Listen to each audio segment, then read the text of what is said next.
Pada saat ini, dihadapkan dengan reporter kotor dan lubang hitam kamera, Amanda meletakkan rahasianya selama 20 tahun lebih di atas meja. Dia tidak lagi takut dipermalukan.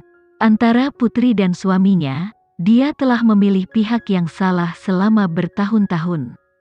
Sekarang adalah waktunya untuk mengatur semuanya kembali. Saya berharap media dapat berhenti menghina putri saya dengan memanggilnya putri simpanan. Saya, Amanda, adalah istri sah Dika, dan putri saya Alexa adalah anak sahnya. Jika kamu masih ragu, aku bisa meminjamkanmu bukti.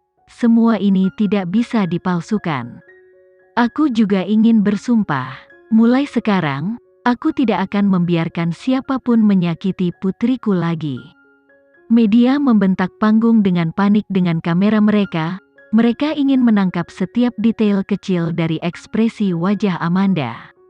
Siapa sangka, keluarga Geraldine memiliki skandal seperti itu.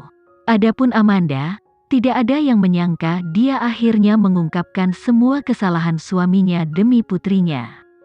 Nona Amanda, dengan mengungkapkan hal ini hari ini, apakah kamu tidak takut seseorang akan datang untuk membalas dendam? Dihadapkan dengan pertanyaan reporter, Amanda mencibir sambil menyeka air matanya dan menjawab, fakta bahwa saya berdiri di sini di depanmu hari ini berarti, saya sudah siap untuk keluarga berantakan. Saya ingin putri saya berdiri tegak dan bangga. Mulai sekarang, tidak peduli apakah dia berjalan di model atau berakting dalam sebuah film, dia dapat mengangkat kepalanya tinggi-tinggi mengetahui ibunya tidak pernah melakukan sesuatu yang tidak tahu malu. Balas dendam, selama putriku menjalani kehidupan yang baik, aku tidak takut balas dendam. Jadi, terima kasih semuanya telah hadir hari ini. Setelah mendengar tanggapannya, para wartawan mulai berdiskusi. Pertempuran internal di keluarga Geraldine pasti sangat buruk sehingga situasi Alexa memaksa Nona Amanda untuk angkat bicara. Ketika Alexa jatuh, saya pikir itu ada hubungannya dengan persaingan dalam industri. Tapi, jika itu benar-benar dilakukan oleh seseorang di keluarga Geraldine, saya bisa mengerti mengapa Nyonya Amanda memutuskan untuk keluar dan melindungi putrinya. Lagi pula, insiden ini bisa merenggut nyawanya. Itu benar. Faktanya, Nona Amanda ini terlalu murah hati dan pemaaf. Jika itu aku tidak akan pernah bisa menanggung begitu banyak demi anak orang lain, apalagi mendorong putriku sendiri. Terlepas dari itu, kebenaran sekarang telah terungkap dan semua orang tahu Alexa adalah anak yang benar-benar sah. Tampaknya, Nyonya Amanda perlu berhati-hati untuk balas dendam dari keluarga Geraldine dan Kusuma sekarang. Dia tidak takut balas dendam. Dalam hidup ini, Dika mengkhianatinya sekali dan dia mengkhianatinya kembali, jadi bukankah mereka genap? Amanda, aku tidak pernah tahu kamu begitu tangguh, desah temannya sambil menepuk pundaknya, bagus kamu mengungkapkan semuanya. Aku yakin Alexa akan mengerti. Setelah mengungkapkan semuanya, Amanda merasa hatinya telah dicabut dari dadanya. Dia tidak tahu bagaimana dia akhirnya meninggalkan panggung, dia hanya melihat Dika muncul di ambang pintu aula. Tapi, begitu mata mereka bertemu, dia memalingkan muka. Dia tidak menginginkan keluarga Geraldine lagi, dia hanya menginginkan putrinya. Kedua wanita itu dengan cepat meninggalkan aula dan menuju ke kamar mereka dengan bantuan keamanan. Namun, begitu pintu ditutup, Amanda secara emosional ambruk. Menjaga rahasia ini selama bertahun-tahun benar-benar berat bagimu, temannya menghibur saat dia memeluknya dan dengan lembut menepuk punggungnya. Karena kamu sudah membuat keputusan, kamu harus terus bergerak maju dengan berani. Semuanya tidak terlalu buruk, kamu masih memiliki putri dan menantumu. Biarkan aku mencuci muka. Amanda menarik diri dari pelukan temannya dan tersandung ke kamar mandi. Meskipun temannya khawatir, dia tahu dia harus memberinya ruang dan waktu pribadi untuk pulih. Namun, 10 menit berlalu, namun pintu kamar mandi tetap tertutup. Temannya ragu sejenak sebelum dia memutuskan untuk bangun dan memeriksa situasinya. Tapi tiba-tiba, ketukan panik bergema di seluruh ruangan, diikuti oleh suara Alexa. "Bibi Amanda, buka pintunya." Wulan kaget saat dia berlari langsung ke pintu dan membukanya. Di ambang pintu berdiri Kenzi dan Alexa. Mereka berdua sangat tinggi sehingga orang tidak bisa tidak memandang mereka. "Ibumu sudah lama di kamar mandi. Aku sedikit khawatir." Alexa melirik pria di belakangnya dan Kenzi dengan cepat menanggapi dengan menelepon Gilang.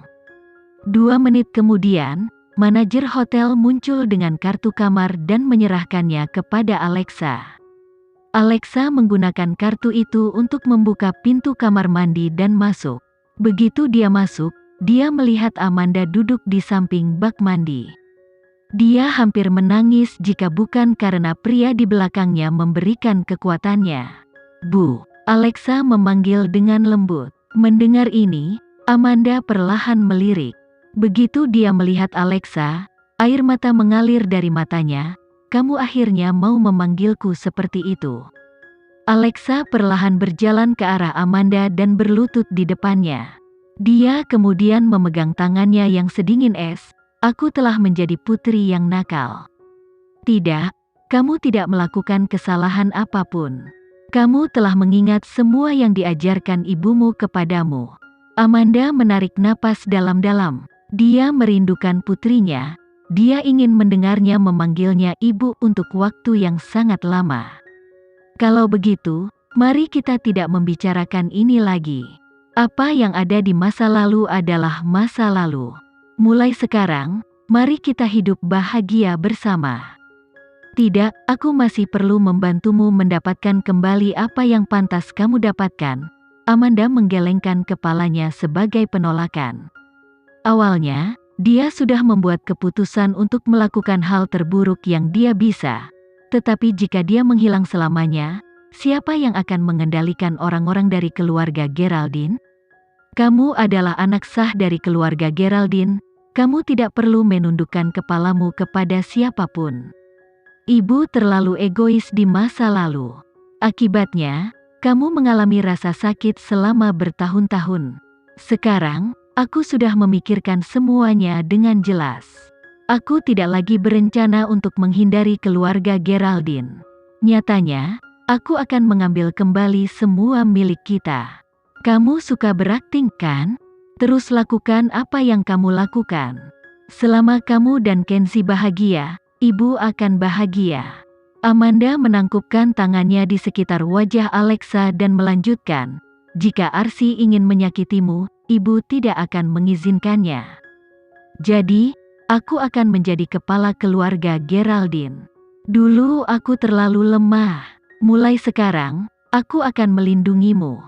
Di tengah momen ini, Alexa merasa seperti ditinju di jantung. Selama bertahun-tahun, dia tidak pernah bersikap baik kepada ibunya. Siapa yang mengira bahwa dia telah sangat menderita? Tetapi, ini adalah keputusan ibumu. Sebagai putrinya, kamu harus menghormatinya. Kenzi menarik Alexa ke dalam pelukannya dan memeluknya dengan hangat. Dia memiliki keinginannya sendiri untuk dipenuhi. "Kenzi benar." Amanda menyeka air matanya dan berdiri. Dia kemudian mengambil beberapa langkah menuju Alexa dan Kenzi dan menyatakan, "Mulai sekarang, kamu tidak hanya memiliki suamimu. Kamu juga memiliki ibu." Air mata Alexa mengalir tak terkendali dari matanya saat dia memeluk ibunya. Adapun Kenzi, dia mendapati dirinya melingkarkan lengannya yang panjang di sekitar kedua wanita itu.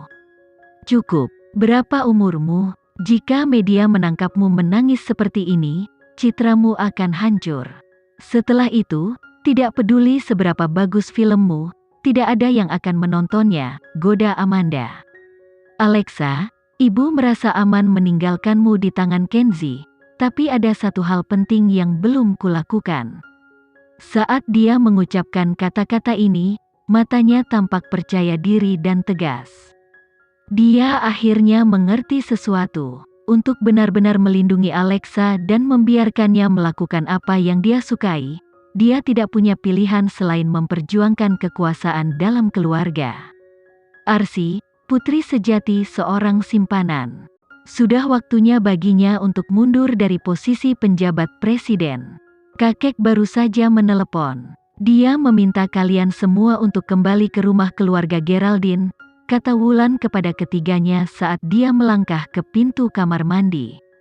Tidak, kami tidak akan mendatangi mereka. Amanda menolak, saya telah melakukan banyak hal untuk mereka selama bertahun-tahun. Sudah waktunya bagi mereka untuk datang kepada saya. Sekian dulu ya video kali ini, kita lanjutkan lagi videonya di lain waktu. Oh iya, bagaimana menurut kalian? Semoga bisa sedikit menghibur kalian semua. Untuk teman-teman yang baru nonton jangan lupa subscribe ya hehehe. Dan kalau teman-teman ada yang ingin gabung langganan bisa langsung gabung saja untuk dapat fitur yang menarik dan sedikit membantu Mimin. Terima kasih banyak sudah menonton, sampai jumpa lagi, bye bye bye.